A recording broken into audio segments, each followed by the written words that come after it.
சொல்றா, அந்த ஆடுகளும் அந்த ஆறுல அடிச்சுட்டு போற சூழ்நிலையில கூட அதுவும் ஒண்ணு ஆகாது, இன்னைக்கு உனக்கு ஒரு விடுதலை கொடுப்பேன் அப்படிங்கிறாரு. ஹல்லேலூயா. அடுத்து என்ன சொல்றாருன்னா, அக்கினி, அதாவது முங்குறக்கூடிய ஒரு வெள்ளம் வந்தாலும் சரி, அடுத்து அடிச்சுட்டு போற ஆறு வந்தாலும் சரி, அடுத்து அக்கினி என்னாகும்? இன்னும் மோசமானது இல்லையா? அக்கினி என்னாகும்? எரிச்சிடும்.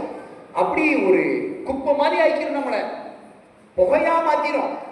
அந்த அக்கினி போட்ட பிரச்சனை, அடிச்சு போடக்கூடிய பிரச்சனை வந்தா கூட இன்னைக்கு ஆண்டவர் சொல்றாரு, அது ஒண்ணு ஆகாது, உனக்கு ஒன்றும் பிரச்சனை வராது, நல்ல ஆரோக்கியம் இருக்கும். சிலருக்கு அப்படிப்பட்ட ஒரு பிரச்சனை இருக்கு. ஐயோ, நான் என் உடம்புல இப்படிப்பட்ட ஒரு வியாதி இருக்குது, என் மனைவிக்கு இந்த வியாதி இருக்குது, அல்லது என்னுடைய பிள்ளைகளுக்கு இந்த வியாதி இருக்குது, என்ன பண்ண எனக்கு தெரியலையே அப்படி சொல்லி கூட நீங்க ஐயோ முடிஞ்சு போச்சு நீங்க நினைக்கலாம்.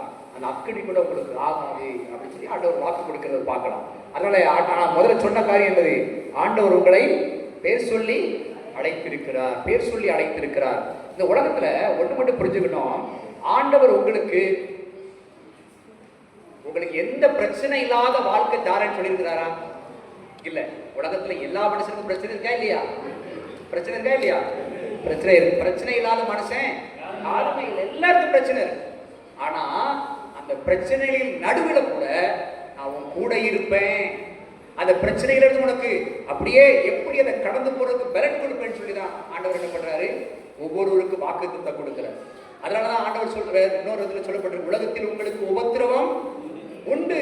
உலகத்துல உனக்கு உபத்திரமே இருக்காது. நீ சர்ச்சைக்கு வந்துட்ட, நீ கூட்டத்துக்கு வந்துட்ட, இனி உனக்கு ஒன்னும் பிரச்சனைன்னு சொல்லி பிரச்சனையே இருக்காது ஆண்டவர் சொல்லல. பிரச்சனை வரும், உபத்திரம் உண்டு. ஆனால் என்ன சொல்றாரு? ஆனாலும் திடன் கொள்ளுங்கள், தைரியமா இருங்க, பயப்படாத, நான் கூட இருக்கிறேன்.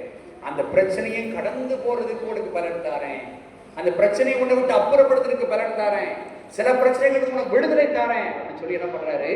ஆண்டவர் வாக்குத்தத்தம் கொடுக்கிறவராக காணப்படுகிறார். ஆகவே இந்த நாள்ல காலையில இந்த மதிய வேளையில ஆண்டவருடைய சமூகத்துக்கு வந்திருக்கிற உங்களை பார்த்து ஆண்டவர் சொல்கிற காரியம், நீ என்னுடையவன், உன்னை பேர் சொல்லி அழைத்திருக்கிறேன், அதனால உன்னுடைய பிரச்சனைகள் எல்லாம் நீ பார்க்காத, உனக்கு நான் விடுதலை தாரேன், அதுல இருந்து ஒரு பலனை தாரேன், இந்த சூழ்நிலையை கடந்து போறதற்கு ஆண்டவர் உனக்கு பலன் தாரேன்னு சொல்லி வாக்கு கொடுக்கிறவராய் காணப்படுகிறார்.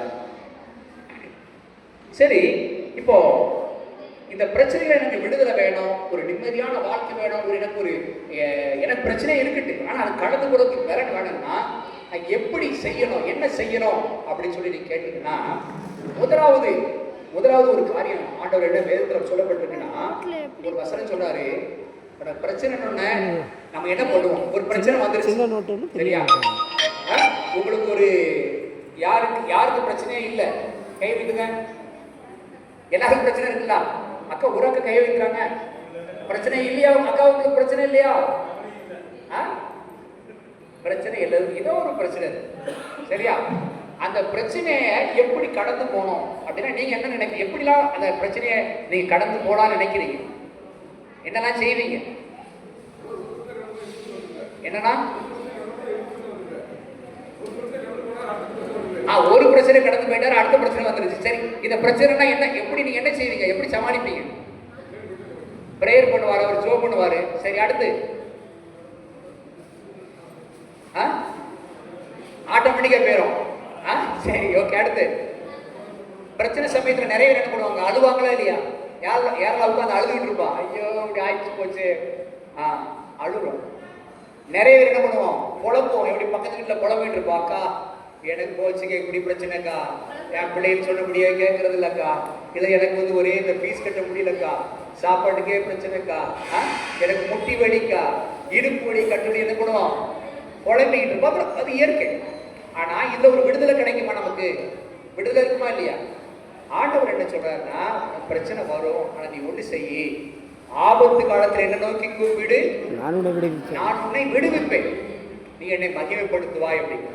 அப்போ பிரச்சனைன்னு நம்ம முகம் சிலர் அவங்களையே பார்ப்பாங்க, அவங்க வாழ்க்கையே பார்ப்பாங்க. ஏன் வாழ்க்கை இப்படி ஆயிடுச்சு? எனக்கு நிறைய பேர் பார்க்கறதுன்னா, எனக்கு மட்டும் ஏன் இப்படி நடக்குது, இப்படி சொல்றமா இல்லையா?